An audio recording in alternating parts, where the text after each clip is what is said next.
1. My New Year's Eve story for the year, but similar stories play out throughout the year. We're a large restaurant, particularly popular for special occasions. COVID forced changes. To increase seating and follow spacing laws, we seated people in our lounge and created a tented waiting area outside. Dining in the lounge became so popular that after restrictions were lifted, it became a first-come, first-served dining room, while the main dining room was always booked pretty solid with reservations. We built the tented area into a permanent lobby area with a walk-up bar where guests can come to get a drink before their reservation or waiting for a table in the lounge. Okay, the stage is set. 3 boomer couples come in with a reservation for 6. They come in an hour before their reservation. They want drinks before they sit down in the dining room. The lobby area is explained to them. No, they protest. They've been coming for years and they always have drinks in the lounge. Obviously, they haven't been since before COVID. They put up such a snit that it's decided to seat them in the lounge even though it's a 2-hour wait. They're given a pager and told they'll be paged when their table is ready. We want to get them out ASAP and get back to taking care of the wait list. But they ignore their pages until their last reservation. They show up at the main host just as we're about to cancel their reservation. Of course, they don't like the table we have for them, but they're the last ones in for that seating. The room is full. Meanwhile, they've walked out on their check in the lounge. We don't do transfers, and no one really moves from the lounge to the dining room anyway. The lounge server is freaking out. They have to take time from their other guests to find and present the check to the 6 stop. Apparently, this upsets them because they leave a $5 tip on a check with drinks and appetizers that is well over $200. They call for the sommelier because 3 of them, having a medium rare ribeye, medium well fillet, and seared yellowfin tuna respectively, want suggestions for a bottle of red that will go with all of their dinners. As the somm puts out suggestion after suggestion, each is shot down because it really doesn't go with one of the entrees, or because one of them won't drink Merlot. For God's sake, Niles, not a Merlot of all things. They finally decide to give something a try, but they're concerned because they think this wine needs at least 2 hours to breathe. Our saint of a sommelier offers to double decant the wine to increase aeration. He does that. Then all 3 guests insist on being able to sample and approve the wine.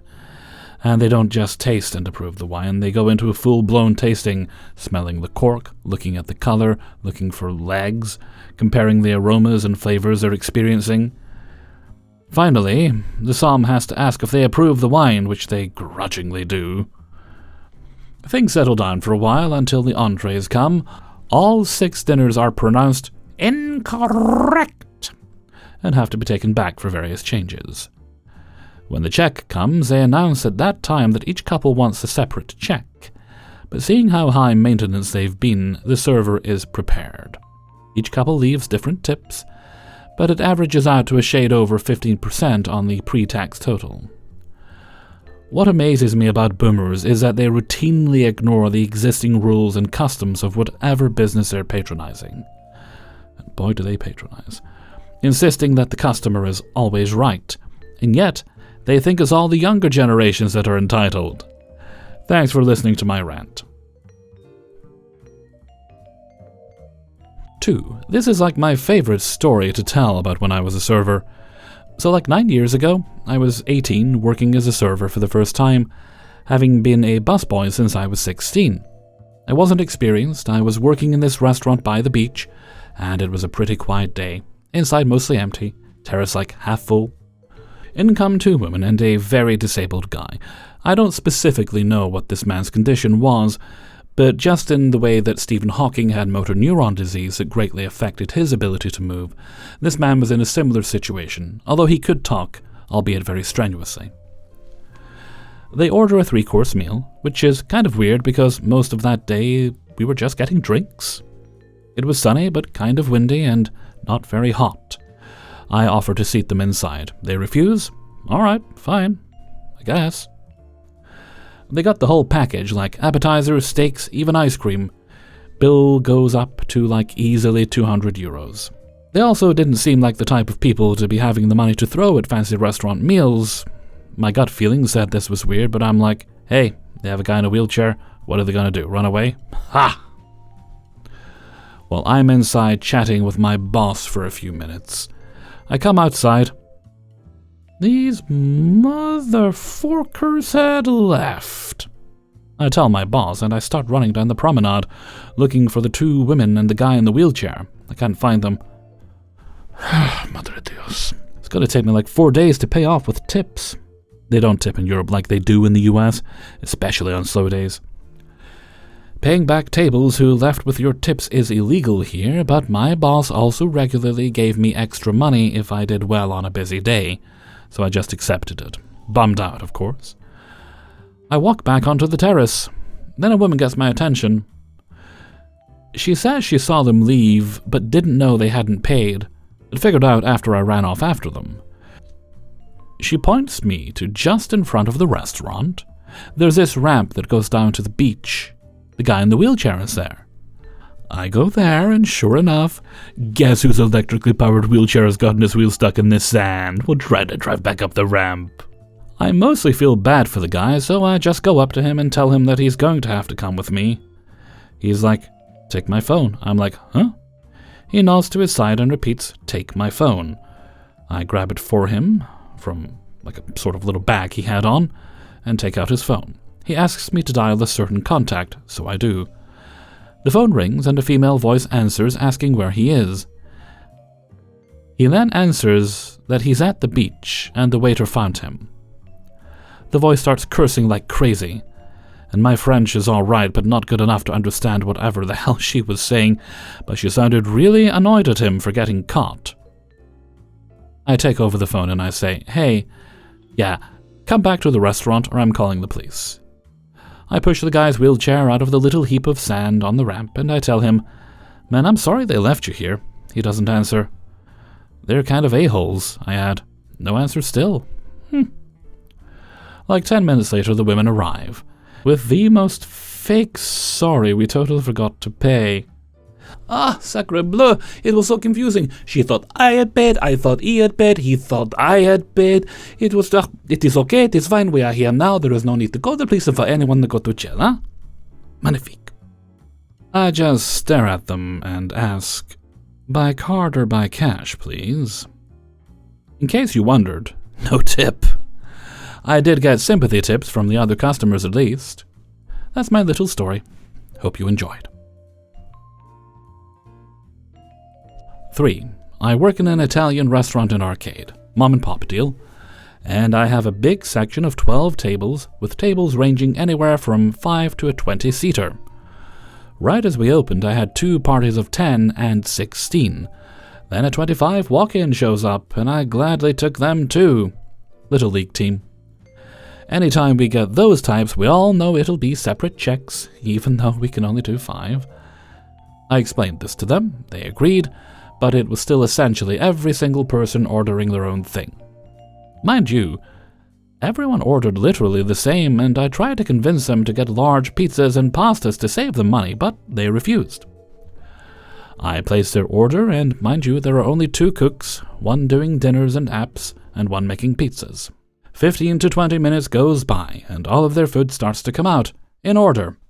Some people ordered a little later. I bring out as much as I can at a time, and because they ordered so much food, I was dropping everything at the table wherever it fit.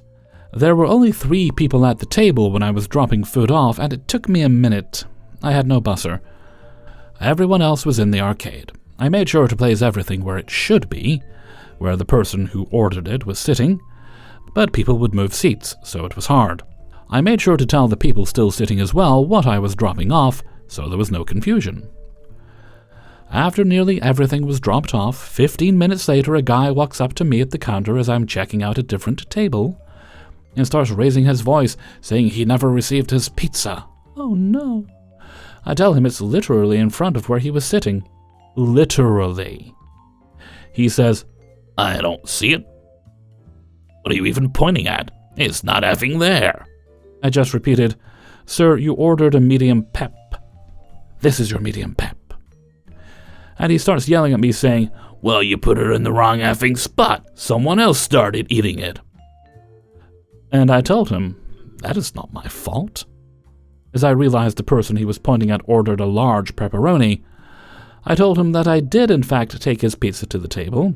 He was literally sitting next to the guy, and he just kept getting mad at me instead of the guy who started eating his food. I also told him that guy ordered a large, and that his was coming out, so to take some of his. And he stormed off to the table, talking crap about me. So I walked up and confronted the man who started eating the wrong pizza in the first place. He apologized and was like, "Oh shoot, that's on me. You can have the one that's about to come out." So I was like, cool, that works out. And the other guy was still mad at me. He said I shouldn't be talking like that to a customer. Mind you, I never cursed back, I just stated the facts. Meanwhile, in all this, earlier his wife had yelled at me, literally scolded and yelled at, saying, "If we all ordered the same thing, why isn't all our food here at the same time? I just know you forgot my order." And her stuff came out like 2 minutes later, and as soon as I brought it, she rejected it. I own up to my mistakes as a server, so I don't mind if I'm in the wrong or if something is late and they have an attitude. I would be upset too. But I kid you not, it was 2 minutes after her asking for it. Meanwhile, that is just my section. We had a party of 30 and 60 in other sections, jeebus, who ordered a crap ton of food. I felt like crap the way they were talking to me, but I didn't understand how it was my fault. Am I wrong, or are they just unaware? There was a 16% gratuity, but because of the separate checks, it was like $3 to $10 each, and no one tipped on top other than the guy who accidentally ate the wrong pizza. I don't even care about the tips either. I just wanted them gone. 4. For context, this is my second serving job. I personally love serving, but I'm starting to feel like it's a toxic work environment. They only have me working 2 days a week, 4 hours a shift. And I know it's so this time of year, but I literally make $50 at most by the end of the night. I do an amazing job serving, in my opinion, but the only people who come into our restaurant are older people. We're seriously dead by the time 9 p.m. rolls around, which is only 2 hours into my shift, and the older folk don't like to tip much, from my experience. The second problem is my manager is extremely rude. He is constantly coming up to me and belittling me with everything I do. Even if I'm doing everything right, he always has something to say. My first week working there, after being jobless for a few months, they had me working Christmas Eve, which is fine, but I was given 8 tables while still learning their menu and layout. I was struggling a bit, and he pulled me aside and screamed at me in front of the whole restaurant, saying, "You aren't meant for this job. I will help you find another job." There's been countless times where he has made snarky responses to me. "If you don't like this job, go work at Checkers." He is constantly giving me dirty looks, and yells at me when I ask questions about where something is. Like I'm still learning the layout of the new restaurant.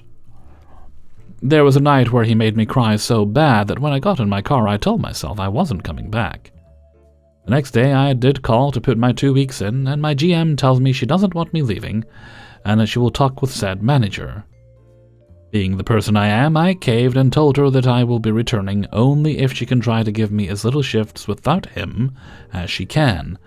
There are 2 other closing managers who she could work me with instead. She tells me she will gladly have me work with the other managers. A week rolls around and I'm back to working with him again. I'm talking every shift I have. This time it's worse because my GM told him everything I said. The other girl servers are extremely competitive, and one time it was my turn to be seated and a group of 4 walks in, a group of 2 3 minutes later. Now who do you think I should be seated with? The group of 4 or the group of 2? Obviously the group of 4 because they walked in first and it was my time to be seated. Nope. One of the server girls walks up to me and goes, "I'm sorry, but I'm taking the 4 top because I need the money," and walks away. I feel like I don't belong here, but everyone I've talked to about it tells me I should just stay. I feel like I'm walking on eggshells around my manager. The girls don't like me for an unknown reason, probably because they love the manager and he told them I reported him to the GM. I'm getting seriously so fed up with working here, but I love the people. I'm not sure if I should let this job go or not. I'm not making enough money to pay my bills, but I know it's a slow time of year. I feel like a jerk every time I think of leaving. I'm such a people-pleaser that I get sick when I think about how me quitting could make someone upset. Advice is welcome, but please don't come at me for asking. I'm utterly distraught from these situations I've had to deal with for the first couple of months.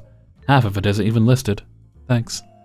Hellfreezer's note. Oh, honey, you need to get out of there. You need to go now. It's not healthy. You're not making enough money to survive, so that's reason number one to find something else and then leave as soon as you do. But it sounds like quite a toxic environment. No manager should be disparaging you to the point where you're crying. Absolutely not. And as for that bitch stealing your tables, well, she needs a little bit of a slap, I feel, with a 2x4. I kid. We don't encourage violence here. So for your own sake and your own mental health, the fact of the matter is, people pleasers get chewed up and they get discarded. It doesn't matter how many people you please while working there, they're not going to appreciate anything you do in the long run. You need to put yourself first. Don't let anybody walk over you. What do you want to do? Do you want to look back in a few years and think, I pleased a lot of people, but my soul's crushed? I've got a slew of mental illnesses, and I barely want to get out of bed in the morning? Or do you want to look back thinking, I'm heading where I want in life, and I'm focusing on the things that make me happy? I know which one I'd choose. 5. I went in for the evening shift, and the day person had taken and put in the order for a guest, then left for the day. I took over the table. I went and greeted the guest, let them know I was taking over.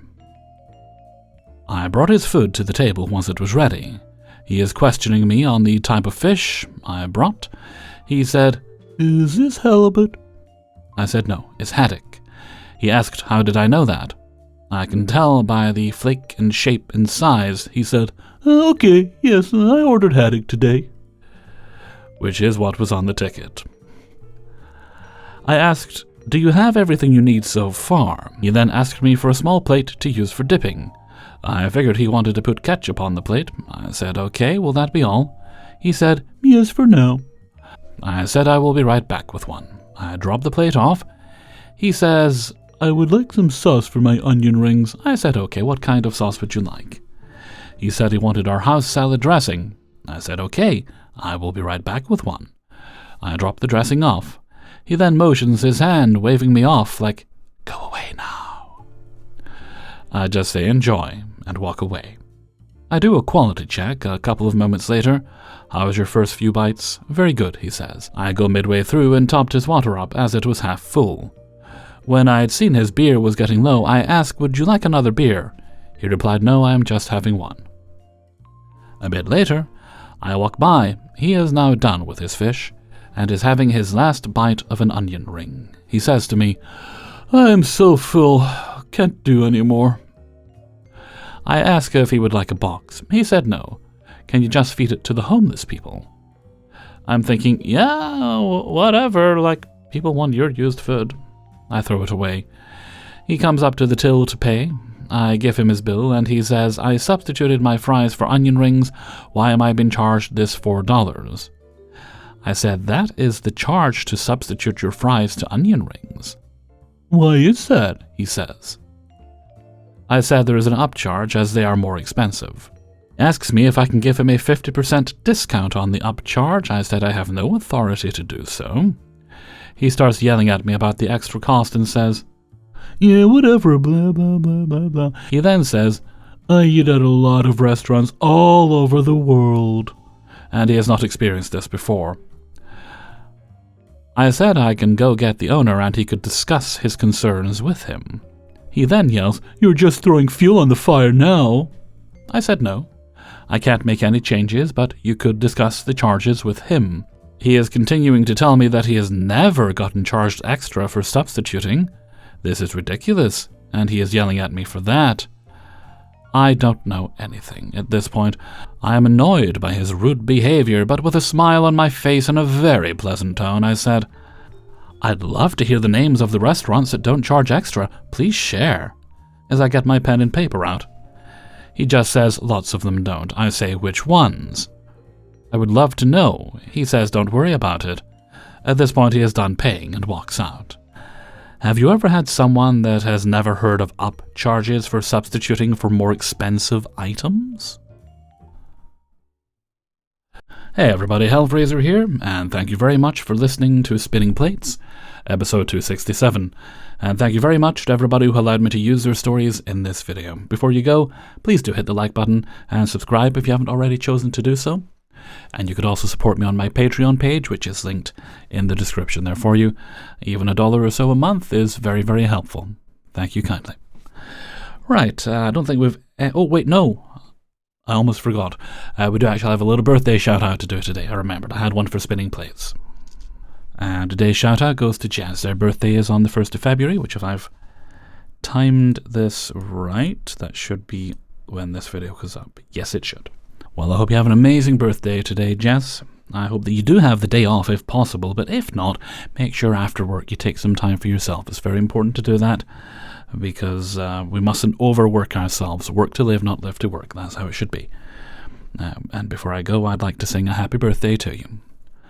Happy birthday to you. Happy birthday to you. Happy birthday, dear Jess.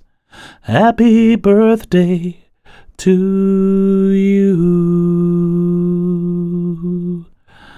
Alrighty. And before we go, let's take a look at Hellfreezer's question of the day. Today's question is, have you ever gotten a random governmental warning sent to your phone? I think only once before I have. There was something during COVID. But I was sitting there tonight. I was thinking, okay, right, I have work to do. Could do with some groceries, but I'm going to go out tomorrow anyway because I'm going to stop in at the drop-in clinic finally. I've scheduled it and cancelled it a few times, but they're doing drop-in clinics now in the last week, so I can finally get my COVID booster. I should have gotten it in November. An appointment was made automatically, but anyway, I had to reschedule for various reasons.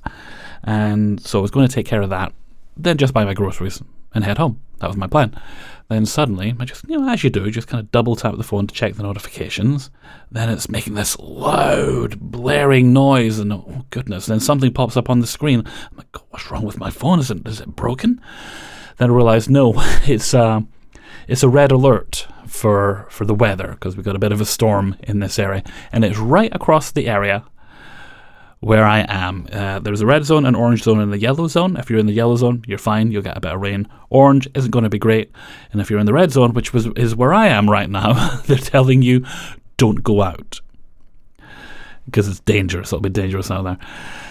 I don't think I've got anything to move in the garden. I mean, the bins are where they are. They'll probably move about a bit, but they should be fairly secure. At least I hope they are. Tomorrow might be a good chance to go flying. So that immediately changed my plans, and I thought, right, well, I do need groceries anyway. If I can't go out tomorrow, I'll have to go out tonight. So I went to the local Lidl, and I didn't wait long, maybe about an hour before I got up off my butt, put clothes on, and went out. And it seems like everybody else had also, they'd all gotten their alerts as well on their phones, and were like, right, let's go down to Lidl and buy up all the bread, which sure enough is what happened. I did manage to get a loaf, thankfully. If I'd left it any longer, there'd have been none, I'm sure. And obviously food and snacks and things to see me through the weekend. Only thing I'm running low on is energy drinks, but I'm sure I could pick those up on Saturday if need be. Unless my local shop is open tomorrow, but surely they won't come all the way from Glasgow when the weather's like that. Surely not. Anyway, that's me. Let me know what you think in a comment below. And before we go, let's take a look at the answer of the day from a previous video. And this one comes from Spinning Plates 266. Might have to redo the thumbnail, I just realised I put the wrong number on it. And the question was, food you like, hot or cold? Doesn't matter, you'll shove it in your face. And today's answer comes from... let's see. And today's answer comes from... Nova Brilliant. And their answer is pizza. Hot or cold, pizza is just fabulous. Quite right too. I do prefer it hot, but I'll happily eat it cold if I'm feeling lazy a day after I've ordered some. Haven't ordered it for a while though. I generally find the value I get from that isn't as good as if I ordered like Chinese food. Unless, of course, it's 2 for 1, in which case, num num num, num num num num num num. Num. Okay, and with that, I'm going to head off for now. So until next time, thank you very much for listening, and take very good care of yourselves.